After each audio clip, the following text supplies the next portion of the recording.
Well, hello there, ladies and gentlemen, and welcome once again to another episode of the Cider Drinker. On this, well, quite a miserable day out there today, a bit of a difference from what we've been having recently, but that doesn't ever stop me doing cider reviews, does it? And this time, we're back with the Garden Cider Company, trying to get through their mixed case of ciders that they graciously sent over to me, and this one is, well, it's a little bit special.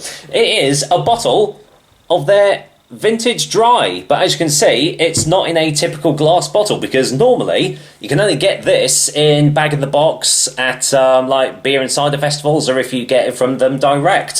So yeah, they graciously put two 500ml bottles of this in with the mixed case, so thank you very much for that, because otherwise there wouldn't normally be a chance for me to actually review this one, so that's always good. So yeah, it's a vintage dry. It's 6% ABV in a 500ml bottle. That's essentially all I can really tell you. What I will say is that it's a little bit on the lower end of the scale ABV wise for a vintage, but it has been shown in the past that that doesn't really mean much. It's all like what's in the bottle. Now, I think there might be sediment in it. I'm not sure. I'm just going to have to dive in and just see what I make of it. I believe it's going to be still. It looks like it. So, let's get it poured out. Oh yes, there you go. That is still. I expected it to be fair, because, it does come from a bag in the box. There we go. In fact, yeah, there you go. 500 mils. Nice. And I've got another one of this as well. Now, it looks like there might be some sediment in there, but let's go in for the colour first, shall we? And, yep, definitely some floaters in there, as you can see. Lovely light golden colour there. Slight haziness about it as well, but you can definitely tell from the sediment that it hasn't been filtered at all. Looks very nice in the glass, I must say. So, what does it smell like?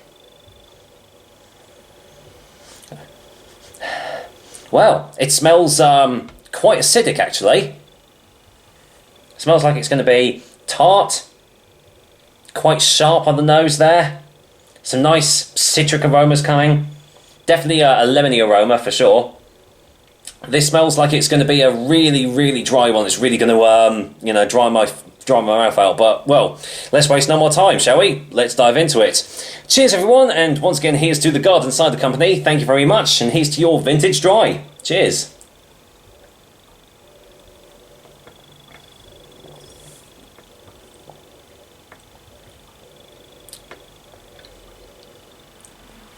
Okay. Let's go for a second opinion.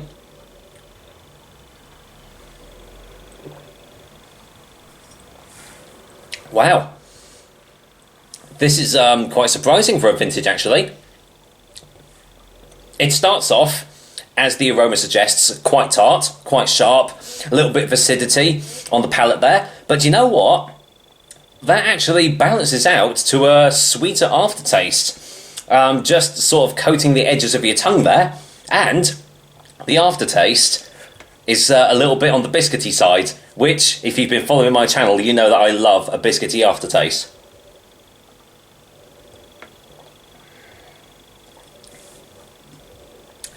Yeah, this isn't your typical vintage cider, definitely not.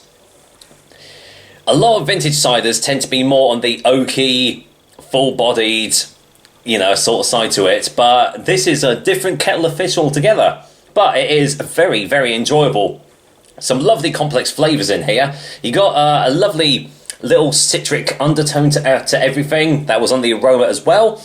And yes, the finish is pretty dry, but it's one of those dries that makes you keep on coming back for more.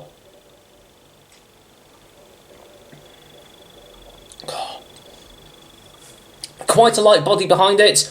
To be honest though, a lot of bag-of-the-box style ciders do have a much lighter body behind them compared to the ones that you get in bottle form, so not really surprised about that.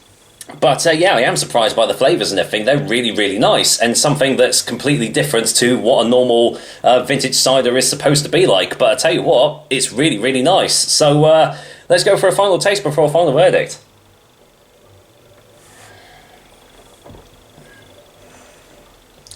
That is super drinkable as well. Very, very drinkable. That drinks like a 4%er. It doesn't taste like a 6%er at all, which is not a bad thing. It just means that, you need to be a little bit careful with this sort of thing if it's a little bit on the higher ABV spectrum. But do you know what? Another solid effort from the Garden Cider Company here. Definitely a break from the norm for them, because they are more well known for their fruit-infused ciders. I have done a couple of them already. I've got I've got about 4 other different varieties that I need to try on this channel. But yeah, this is more akin to their original cider that they produce, but just a lot more on the tartar side, and obviously no carbonation because it comes from a bag-in-the-box. But I can definitely see this appealing to a lot of people out there. So, with that said, if I can find my chalk, where is it? There we go. Right, let's grab the board, and I'm going to go and give Garden Cider Company's dry vintage cider an 8 out of 10. That is very much well deserved, and you know what? They still keep on producing fantastic ciders, don't they? So if you've never tried any of the Garden Cider Company ciders out, you can buy a mixed case of their ciders off their websites, or if you don't want that, you can buy single bottles and everything like that. But definitely give it a go, and when the beer festivals start returning to us, if you do see this on the cider tent, definitely give it a go, because I can see this appealing to quite a lot of people, and maybe even converting some people to the vintage side of things. With that said, that's another episode of The Cider Drink for you guys. I hope you liked it, and as usual, I will be back with another delicious and tasty cider soon. Until then, well, thank you once again, Garden Cider Company. I'm definitely going to be enjoying this, and, well, the other bottle of vintage dry that you sent to me. Take care, guys. Till next time.